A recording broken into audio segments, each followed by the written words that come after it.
What's up, y'all? This be your boy Scotty, and you're watching my review of the Basketball Wives LA episode 3 and R&B Divas episode 6, I believe.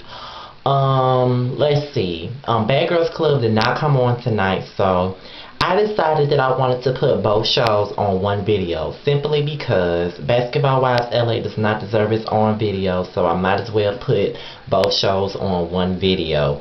Before I get into the review, I just want to say, please do not ask me if I'm watching Chrissy and Jim's show, because I will not be watching that shit. I don't like Chrissy. I will not be supporting anything that bitch do. I can't stand her. Her and her mode needs to be out of my life. So I had enough of reading her ass all last season on Love and Hip Hop, and I damn sure don't have the time or the energy to be spending on that mole face bitch. So no, I will not be reviewing Chrissy and Jim Jones show. I will not. Now I will be sending you to other YouTubers that might be reviewing their show. I think Much Love from KY is reviewing it, and I think that Ashley Shy Miller is, and I think my girl Channel.C is. But I, however, will not, and I mean not, will be watching it, nor will I be reviewing it. I'm going to do my perspective on the Real Housewives of New Jersey and NYC. I will be doing my perspective on that, because there's a lot that I need to say about them damn shows. Them two shows right there is a lot that I really want to say about them. With that being said, I think this just about covers everything that I really wanted to say on this before I start on the video. So let's get into the Basketball Wives LA. First of all, this show is so fucking boring. I'm so fucking over it. Like, I am so sick of all this Jackie talk. These bitches don't know whether they want to forgive the bitch. They don't know if they want to forget the bitch. They don't know if they want to just be cordial with the bitch. I mean, like, I'm so sick of all this Jackie talk. I really don't give a fuck about Brooke and Vernon's relationship. I don't give a fuck about any of that. I mean, I really don't. Especially considering the fact that I don't even like Brooke, so therefore I don't give a fuck what goes on in her relationship. Laura and Brooke pissed me off the most on this episode of Basketball Wives LA. Laura pissed me off because, you know, she felt like Jackie wasn't being herself at the dinner, and she was being so nice and just accepting anything, and she felt like she wasn't keeping it real, and she don't respect that. Well, Laura, if she was walking around here acting like the nutcase that she was acting like all last season, you would have had something to say. Like, I really don't understand what the fuck they want out of Jackie. I mean, the bitch apologized, and if I was Jackie, I wouldn't even be apologizing to these bitches. The only person that is even worth her time right now is Malaysia and possibly Drea, because these other bitches are just stupid as fuck, and I just don't think that it's really that fucking serious right now. I really don't think so. Let's see, what else? What else? I mean, I'm just sick of that Jackie shit. Like, I'm just sick of them, you know, going out to lunch just to talk about Jackie. I'm sick of them walking around going shopping, talking about Jackie. Like, do they have anything else that they need to talk about besides Jackie? Like, I'm really sick of hearing about her, honestly. I am. Like, oh my god, like, is that all y'all got to talk about? Like, seriously. And then Brooke, I just don't like Brooke. I really don't. Brooke really annoys me. Everything about Brooke annoys me. Her face annoys me. Her voice annoys me. It's just everything about that bitch annoys me. And she greasy in the face just like Beaver Claxton was. Like, I just don't like that bitch. And when her and Malaysia met up for lunch, and Malaysia brought up the whole Bambi situation, and she wanted to know what the issue was, you know, I don't think that Malaysia was wrong for sitting her down, talking about the situation. I honestly don't think she was. I mean, all she wanted to do was see what the issue was, and she really don't know the issue. You know, she don't know Brooke like that, so she's gonna automatically take what the fuck, you know, Bambi said, and, you know, she just gonna say, well, Bambi doesn't have a reason to lie in her mind. So that's what she took. I mean, it's not like she's saying, since Bambi gave me that negative vibe about you, I'm finna start fucking with you. That's not nothing that Malaysia said. Malaysia only said that, you know, it's gonna be uncomfortable because she really doesn't know the full story. Like, you know, there's, you know, the truth, There's Brooke's side, there's Bambi's side, and there's the fucking truth. Malaysia really don't know what the truth is, so, and Bambi is the one that she's known for the longest. You know, they've been friends for the longest, they grew up together, so she probably thinks that Bambi really doesn't have a reason to lie to her, and if she does have a bad vibe about a bitch, why would she lie to Malaysia about it? You know what I'm saying? So, I don't think that Malaysia was wrong for confronting the situation. I mean, she's still willing to be cordial with that damn alien. I don't know why the fuck she talking about if Malaysia don't like me, I don't give a damn. She never said anything about disliking your ass, bitch. What is you talking about? Ugh, I can't stand Brooke. Ugh, I don't like her. Jackie is okay. Jackie, you and all these weddings is getting on my nerves. Like, good for you that you want to dedicate this wedding to the gay community, but enough is enough. Like, I'm so over you right now. Like, you and all these weddings is just unacceptable. Because if I know if I had a relative that had weddings every damn year, do you honestly think I'd be attending that wedding? I'd be like, well, bitch, you having a wedding next year, I'll attend that one. I ain't got no time to be attending all these damn weddings, bitch. I'll see you at the reception. If you have a reception every year, I'll go to it, but I ain't got no time to be sent through no boring ass wedding all damn week. I mean, every fucking year. Like, even now when I go to weddings, I don't really like going to weddings, because some people weddings are so long and drawn out, and it's like, just get to the point. You know what I'm saying? Just let the bitch walk down the fucking aisle. Let the bitch in the bathroom say they fucking vows and jump over the broom. Give each other a kiss. Let's head to the reception so we can get fucked up, eat some meatballs and rotel and shit, and just go about our motherfucking business. You know what I'm saying? Like, some people just be doing so much at a damn wedding. You know what I'm saying? That's why I don't really like attending a lot. But long as they short, sweet, and to the point, that's all that really matters. But Jackie with all these weddings is just ridiculous. And then, you know, she was talking to her daughter, but before she talked to her daughter, she was talking to Doug, and she was talking about how, you know, she was sad because her daughter wasn't there for this is gonna be her first birthday not being there. She turned 19 and she was being, you know, she was crying about it, and I kind of understood that. And then she talked to her daughter about the wedding, and her daughter was like, well, she can come, but she got to be back by the next day.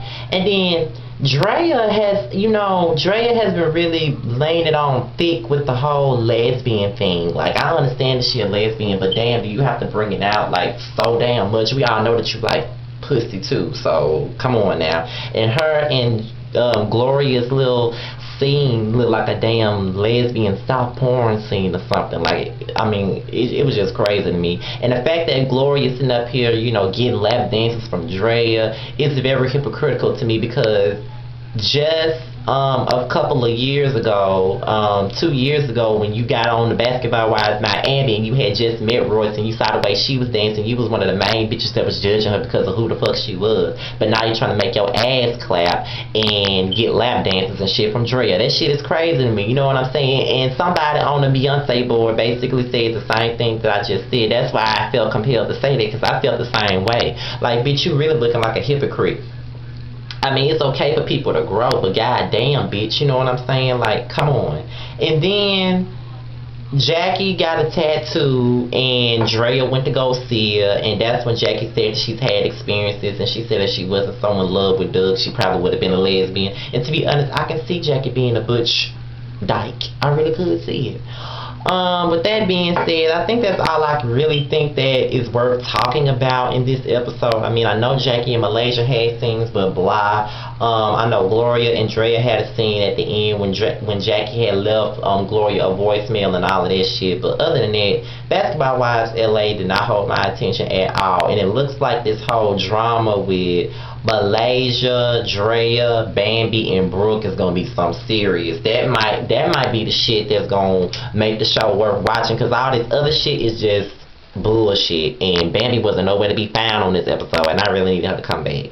You know what I'm saying? But that's all I gotta say about that. Going on to R&B Divas. I just love Selena Johnson, number one. Like, I just love her whole personality on the show. But what was up with her face this episode? Like, she was all sweaty and shit. Like, she been, you know, standing outside on a hot Mississippi day in front of the yard all damn day. Like, she was sweaty as fuck, and her weave was all sweaty for most of the episode. Like, what was up with that? But, you know, it's another thing that was really irking me with this damn episode of R&B Divas. I'm so sick of Keke Wyatt's wife, Michelle, being so over the moon about Monifa and her gayness. Like, the bitch is a lesbian. There's lesbians in the world. It's 2012. It's not 1992. It's not 20 years ago, bitch. Lesbians are in the world, so just get over it. You know what I'm saying? And it's just crazy to me how he just so over the moon about her damn gayness. Let the bitch be a lesbian. If she like to get her pussy ate by a bitch, let her get pussy ate by a bitch. It ain't nobody's business, especially not mine, and especially not yours. Who the fuck gives a fuck about what the fuck somebody do in their own bedroom? And that's what's wrong with people. You let motherfuckers choices, you let motherfuckers, lifestyle, sexual lifestyle consume who the fuck you are. You let what the fuck folks do in their own personal time worry you. As if it has anything to do with you. Why do people worry? I never understood that. People be so offended by gay people, and it's like, why do you give a fuck about what a bitch do in their bedroom? That's just like with a straight person. Who gives a fuck who? This is like a girl that's fucking a bunch of men around the block. Who gives a fuck what dick you got up in you? If you having you a good time and if the shit good to you, that's your business. If you like it, I fucking love it. As long as you getting yours, that's all the fuck I care about. I don't give a fuck who you fuck in your bedroom. That's between you and whoever else. So I really don't know why he just so over the moon and just continues to harp over her being gay. And let me see. Kiki, basically, there's not really much to speak on this episode either, because it was basically surrounded around Kiki and Selena. And Kiki was basically telling the girls, she decided that she wanted to go to therapy, and she had some cocktails with Faith and Nikki or whatever. And with Faith, Nikki, Monifa, and Selena, and they, she was basically telling them, Faith and Nikki, about the whole therapy thing, because Selena and Monifa already knew about it. And leave it to Nikki to take the conversation to another place and basically yell while she got the baby in her hand, saying that it's not appropriate to have conversations like this with cocktails. Bitch, what planet are you from? Because the last time I checked, bitch has been having girl talking about womanly things over some cocktails and some food. Bitch, where the fuck do you come from? It's like you always gotta put a damper on the moment. You know what I'm saying? Like, bitch, sit your big ass down somewhere and stop trying to be so damn bossy, trying to be the mother hen of the group. And y'all bitches act like y'all scared of her, because ain't no way Nikki would have been yelling at me like that. Especially over a damn kid. If I was Kiki, I would have said, do you have to do all that yelling over my damn baby? Do you have to do that? Because it ain't that serious. You know what I'm saying? Nikki just needs somebody to put her in her motherfucking place. I mean, even Faith was like, girl, pump your brakes. And she do need to pump her fucking brakes, because she doing too much. She always got to ruin the fucking moment. Like, bitch, sit the fuck down. You know what I'm saying? But whatever. Kiki went to therapy, and she basically, I'm really proud of Kiki. She's finally letting Michael go. You know what I'm saying? Like, she's not taking him everywhere with her. She's trying to seek help. You know what I'm saying? Because it's clear that she's bringing all that past shit into her future. And I really love that conversation that her and Monifa were having. And you know what I'm saying? I really believe that Kiki, Selena, and Monifa are the closest three. And I think that they make the show, because Faith and Nikki doesn't do anything for me on this show. Nikki only gets on my nerves, and Faith is hardly ever there. So it's just like those three make the show for me. And I really love Selena and Monifa's friendship, and I love the fact that Kiki and Monifa seems to be growing closer to each other. And that whole little conversation they was having about abuse and drugs and all of that, that was a very compelling conversation. And it really just shows you that, in the midst of that conversation between Kiki and Monifa, that made me think about K. Michelle and how everybody is saying, oh, bitch, get the fuck over it. Get the fuck over it. He just beat your ass. Get the fuck over it. Mind you, the shit that happened with K. Michelle happened 3 years ago. This shit that happened with Kiki happened years ago. You know what I'm saying? Kiki Wyatt had a song about this back in 2005 called Put Your Hands on Me. Look that shit up on YouTube. She had a song about that years ago, and that used to be my damn jam, and my mama used to play that song faithfully. You know what I'm saying? And I think Kiki Wyatt went through that situation back in 2002. So that's been 10 years, I believe, since she was married to this man and she stabbed him or whatever. That shit, unless you get help for it, you never get over it. Like, it's going to take a long time for people to get over it. And I think that K. Michelle should take the same approach that Kiki is taking and go to therapy. And I think that's what she needs to be focused on the next season of Love and Hip Hop. So looking at Kiki go to therapy and all that stuff, that really makes me happy. But yeah, that really makes me happy to see Kiki go to therapy.